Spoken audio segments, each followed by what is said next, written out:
Welcome to my YouTube channel. Kung bago ka lang sa channel na to at true-blooded Aldab Nation ka, tama po ang channel na pinuntahan mo. Kaya considering na po kitang bagong subscriber.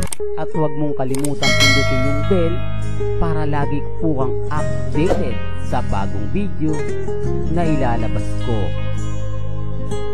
Salamat po sa iyong pag-click sa channel na to. Welcome back mga kaaldab. Ito na naman po ang inyong lingkod, si Mr. Destiny. At syempre magbibigay na naman tayo ng pinakamagandang update po sa social media. Yung video na pinakita ko sa inyo, mga konting ebidensya lang po yan at resibo na nagkabalikan na nga po talaga ang din. Diba? Hindi naman po yan yung pinaka-topic natin at pag-uusapan. Kumbaga gusto ko lang ipabatid at ipaalam po sa mga dadaan sa channel ko. Marami na pong ebidensya at resibo. Depende na lang po sa inyo kung sino yung papaniwalaan ninyo.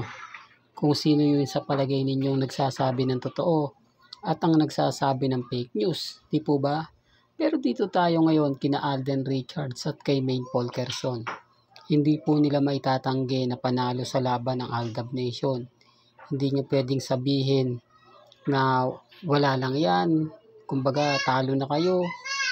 Hindi nyo na magagawa. Ito yung mga magkaibigan lang pero kumbaga yung mga kissing scene nila talagang hindi ka bibitiw. At least yung pinapakita ko mga kaaldab, yung paghalik ni Alden at ni Maine, totoo. Di po ba? Hindi katulad ngayon na talagang magagawa mo na yung gusto mong gawin. Di po ba? Na pwede mong pagsamahin sina Alden at si Catherine. Di po ba? Parang yung mga Hollywood actor. Makikita nyo na nasa Divisoria, no? Di po ba? Nagtitinda. Ito yung mga effects po mga kaaldab na sinasabi ko at pinapaliwanag ko na kababalaga na pwede nilang gawin lalo na po sa mga reels po nila sa TikTok, di po ba? Kaya nga po ako ang nandito para basagin po sila. Ulitin ko, never po akong gumagawa ng ganyan ha. Hindi ko po yung ginagawa para lang po makakuha ng simpatya. Hindi ko po yung ginagawa para lang po sabihin na ako po yung updated, sila yung hindi. Never po akong nag-edit, gumawa ng mga video na alam naman po natin hindi totoo. Di po ba? Real talk mga kaaldab. Kaya nga po ako nagpapasalamat sa mga sumusuporta po sa akin, lalong-lalo na po si Ma'am Jum, si Ma'am EG na talaga naman pong loyal na loyal po sa Aldab Nation. Mabuhay po kayo hanggang gusto po ninyo kasi marami na nagre-react. Etong pong magaganap na birthday celebration ni Mengay. Di po ba? Real talk mga kaaldab. Kaya kita nyo si Alden busy. Kung mapapansin nyo, photoshoot na naman po ni Alden Richards. Kahapon doon naman po sa Bibo. Talagang binubuhos ni Alden Richards yung oras niya para lang po sa mga trabaho. Kaya nga po ito yung unang pinambas kay Alden eh. Ito yung pinambanat sa kanya na puro lang daw po trabaho dahil pinabayaan niya po daw si Catherine. Dapat kumbaga pumokus muna siya dahil sa dalawa sila sa relasyon nila ni Catherine. Kaya nga po hindi na umapilas si Alden eh. Kaya nga po hindi na kumbaga nakita nyo na pagkatapos ng pelikula umatyapwera na po siya. Di po ba? Gaya nga na sinasabi natin, di po ba napanood nyo naman po sa social media yung mga agam-agam na yung si Jorus malapit daw kay Daniel Padilla at si Alden Richards malapit din kay Jorus. O ito daw po yung mga nagiging bitya kaya daw po nagkaroon ng mga issue. Pero gaya na sinabi ko, mahirap po kasing kalimutan ng 11 years na pagsasama. Kung ikukumpara mo nga lang po sa 2 buwan o sa 1 buwan na magkasama, yun nga po yung Canada na nag-shooting po sila almost 1 month. Kaya kung pagbabalik nga po ni Catherine, kita nyo naman po sa video, di po ba, na talagang tuwan-tuwa si Catherine Bernardo nung parang kinilig siya ng gusto nung bigyan siya ng bulaklak ni Daniel Padilla. Oh.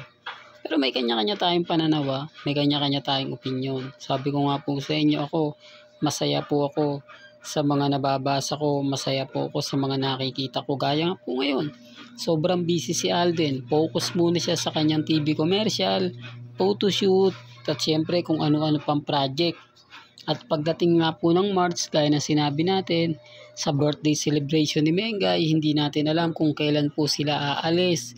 Hindi natin alam kung saan nga po ba magbabakasyon.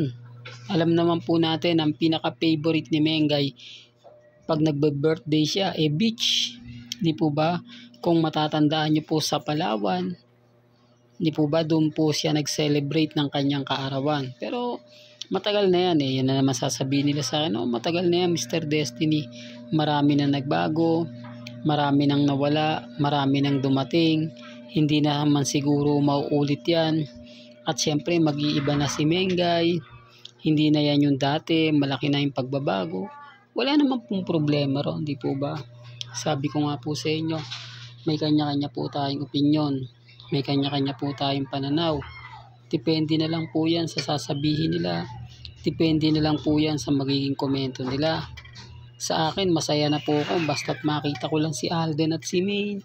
Di po ba, mag-post si Mengay, mag-post si Alden. Doon pa lang masaya na tayo kasi nakikita nyo naman po. Napapanood nyo naman po. Di po ba? Na talagang ang focus lang po ni Mengay sa kanyang update yung mga fans lang po niya, hindi po fans ng Armin. Total wala na rin naman pong Armin Di po ba? Hindi, real talk to. Kaya antayin nyo na lang po yung mga update na ibabato po nila pagdating ng birthday celebration. Hindi na po ito katulad ng dati na may mga pasabog na ganito, katulad nga po ng Katden. Yung Valentine's Day, di po ba? Marami nag-abang, marami nag-antay.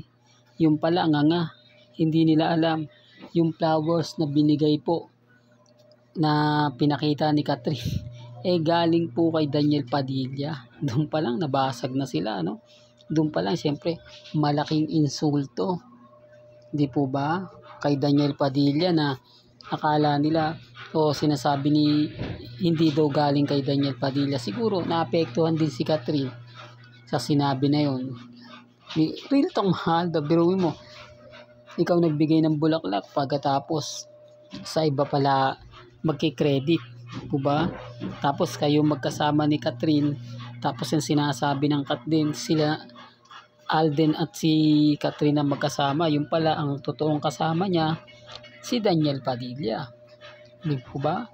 Pero sabi ko nga po sa inyo, masaya po ako mga kaaldab sa mga nakikita natin, masaya po ako sa mga napapanood po natin, kasi darating din po yung point mga kaaldab na mararamdaman nyo rin po ang presensya ni na Alden at ni Maine. Hindi man ngayon, hindi man bukas, at least sigurado tayo, di po ba, na Aldab pa rin ang malakas. Hindi po tayo natitinag. Nasa na po ang mga Katden fans na laging gigil na gigil sa akin, laging inis na inis sa akin. Wala, nangangana po sila. Real talk, Aldab, wala, nangangana. Ito na yung tipo na kailangan natin tanggapin ang katotohanan na malakas pa rin po tayo. Sa mga mami, sa mga titas, sa mga senyor na nadismayado dahil nga po sa Katden, ngayon po natin sila pagtatawanan. Ngayon po natin sila babanatan para maramdaman po nila kung gaano nga po ba kasakit yung mga sinasabi nila sa atin. Nababaliktad po talaga at sa kanila nga po talaga may babaling, di po ba? Sabi nga po sa kasabihan, wag mong gawin ang masama sa iyo kasi babalik at babalik din po yan di po ba? Real talk mga kaaldab, kita nyo naman po 101% yung mga taong nambash sa Aldab Nation na mga Katden, wala na, di po ba? Masakit, pero yan po yung katotohanan Ayaw na nga po nila magbukas ng social media kasi lantaran na nga puro pinapakita ng Katnel na nagkabalikan na nga po. Nang masakit doon, ang laki ng effort mo, malaki na gastos mo, halos lahat ginawa mo na, gumawa ka ng paraan para tangkilikin ng pelikula, pero sa bandang huli, ito pala yung kalalabasan. Na nabaliwala lahat ng pinagpaguran mo, nawala lahat yung effort na ginawa mo. Sa bandang huli, wala kang choice kundi bumitiw. Di po ba yan ang katotohanan na mahirap nga po talagang maintindihan at maunawaan, lalo na nga po ng mga taong hanggang ngayon kumakapit pa rin po kahit alam naman po nila na wala po silang kakapitan. Well, hanggang dito na lang po ang ating latest updates. Kaya kung gusto nyo pa po ng pinaka-latest at sariwang update, abay tumutok lang po kayo dito po sa channel ni Mr. Destiny para updated po kayo sa mga bago at sa mga latest na i-upload po natin maya-maya lang. Kaya kung bago ka lang sa channel na to at isa kang true-blooded Aldab Nation na nagmamahal kila Mengay at Tisoy, tama po ang channel na pinuntahan mo, kaya consider na po kitang bagong subscriber. At huwag mo kalimutang i-share ang mga video po natin sa mga mami, sa mga titas at sa mga senyor. Hanggang sa muli, salamat po sa panonood at pakikinig.